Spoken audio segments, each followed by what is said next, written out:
Hi guys, so back due to popular demand is Christopher from the DUP. Remember him, the guy who challenged the Vice President of the European Commission, Northern Ireland's own Jacob Rees-Mogg. So let's hear what he had to say once again about the Northern Ireland Protocol.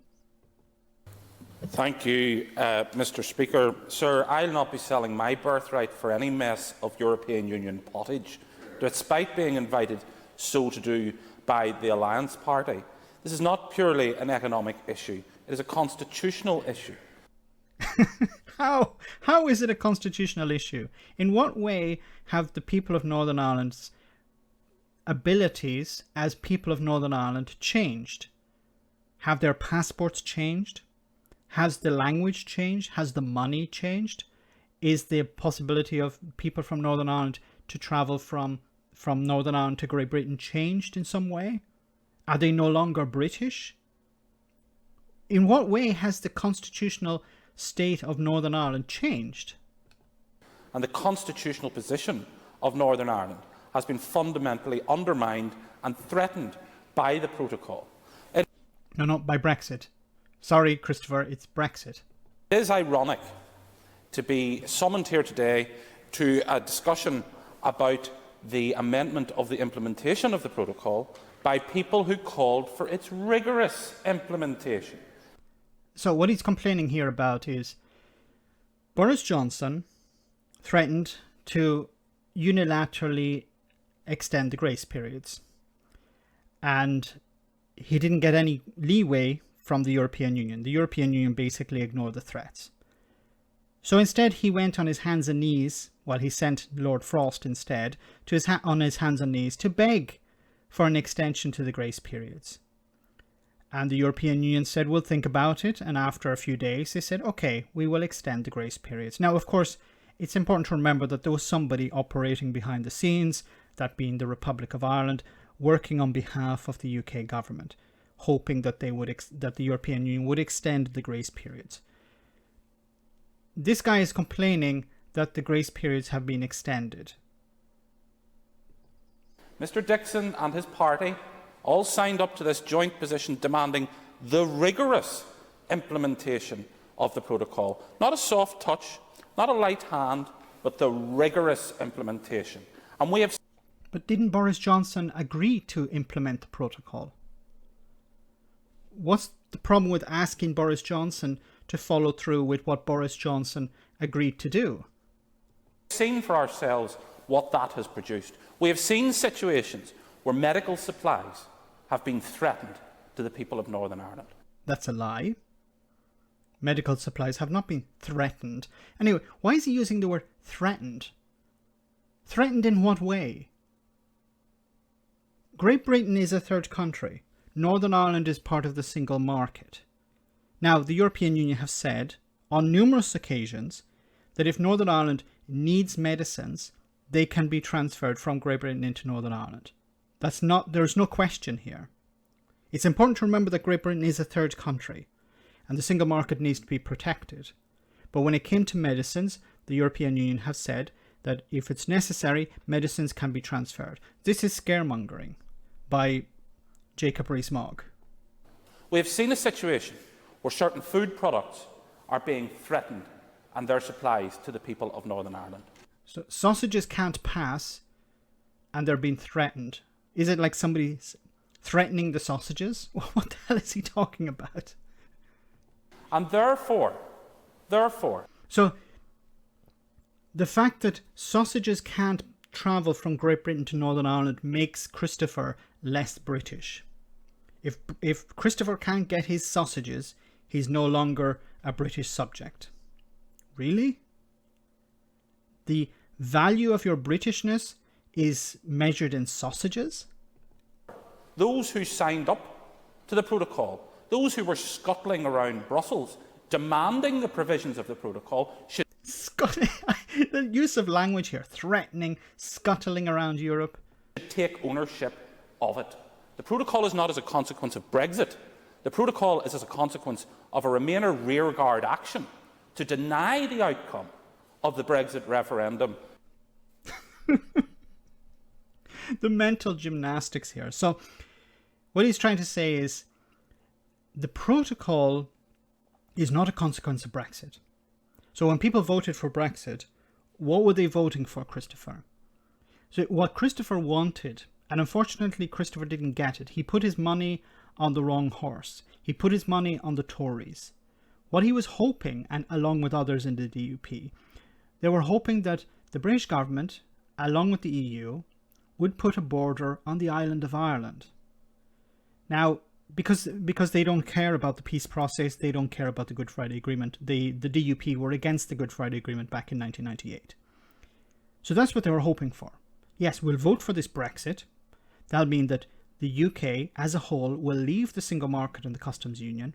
I'm not sure if the DUP actually understood the single market and the customs union. They're not the cleverest of people, but some of them perhaps had an inkling of what it was about.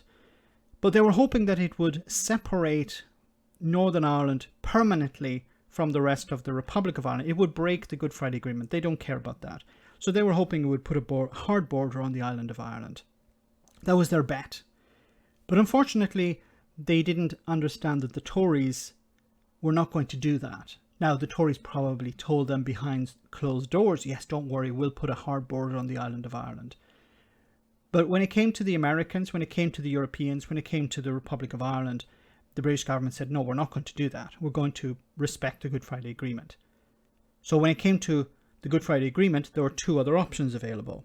A border in the Irish Sea, or the UK as a whole remaining inside the single market and the customs union. But in order to keep the ERG and the hardline Brexiteers in Westminster happy, there was only one option left, and that was a border in the Irish Sea.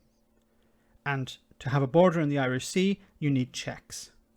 And the checks are a consequence, the protocol are a consequence of the checks. So when Christopher or Jacob Rees-Mogg or whatever he is here says the protocol is not a consequence of Brexit, it's a consequence of Romoners or Remainers, he's lying. Now, I don't know whether he knows he's lying or he actually believes this, but it's not the truth. In 2016. And they fought for it, they argued for it, they demanded it, and now they seek to tell their constituents that it wasn't really us, Gov. We didn't do it. No. It was all those evil people who campaigned to leave the European Union. Those evil people. I've never used the term evil. These people, like the DUP, speak in religious terms. Anyway, if there was no Brexit, there would be no protocol. That's what I'd love to ask Christopher. Christopher, can I ask you a simple question? If there was no Brexit, would there be a protocol? Well, he'd have to say no. So, if we have a Brexit, that means we have a protocol. He would then probably try to say, well, it wasn't necessary to have a protocol. Then I would say, then where would the checks go? And then he would go, like his namesake in England would say, well, we could have had electronic borders or whatever, which of course came to nothing. Remember Jacob Rees-Mogg saying back in 2018, I think it was, or 2019, we can put up an electronic border. But that came to nothing.